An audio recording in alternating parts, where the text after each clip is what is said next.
Hey guys, Chance Casey with Chance Casey Real Estate Group here, and today we're talking about a very pressing topic, something that's been on a lot of people's minds. As a top performing real estate agent, I typically talk to about anywhere between about 10 and 20 people a day, like live contacts with adult individuals about real estate. So like I hear every single day what people have on their mind, or what questions they have, or like what's bothering them, right? And so this one bothers a lot of people. So people that are renting are starting to feel the pressure of rising rental rates. Now, I put a couple different things here on the board, but basically let's talk about it for a second, because these conversations with people are typically like, oh, my landlord just raised my rent by 300 or 400 or 500. And I'm like, oh, that sucks. Like, I couldn't even imagine, because like I have a mortgage right now, right? And so like that's not changing really, But with rental rates, you don't have the security of knowing what that's going to be in 12 months, And a lot of people are starting to feel the pressure of, wow, my landlord, as greedy as he is, or she is, just raised my rent in Phoenix by 26.4%, which is crazy. And then like people that are, single or just have one bedroom, their rental rate actually in Chandler alone, just as an interesting number here, went up by 50.8%. Like 50.8%. Like if you didn't have a house and a mortgage that you owned a property on, basically somebody just told you that you had to pay 50% more. And that's just, to me, absurd. Like I don't understand it, but there's people in Mesa that are paying 30% more, which Mesa and Glendale typically beat. And then even though the houses are lower in price, they actually have like higher rental rates. Crazy. And then like Tempe, 21% increase.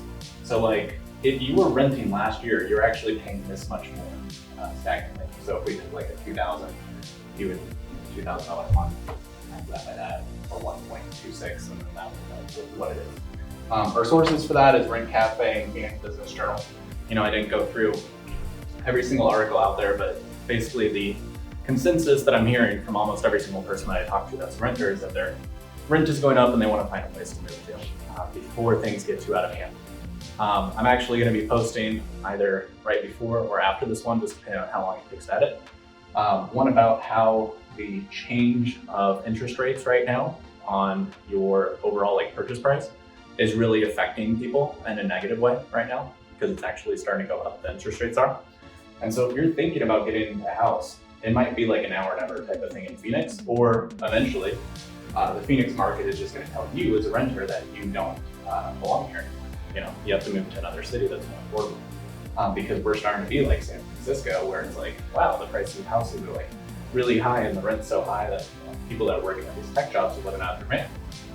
And that's like not too outlandish of conversations that we're starting to have in the real estate world out here. With I bought a house, got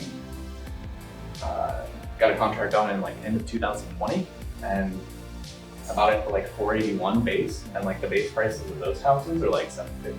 So if that stuff continues, you would assume that like eventually, no matter if it's renting or buying, you just can't afford the market if you don't do it at the time you can, right? And you definitely just don't want to be in a position where you're starting to pay your landlord 27% or 26%.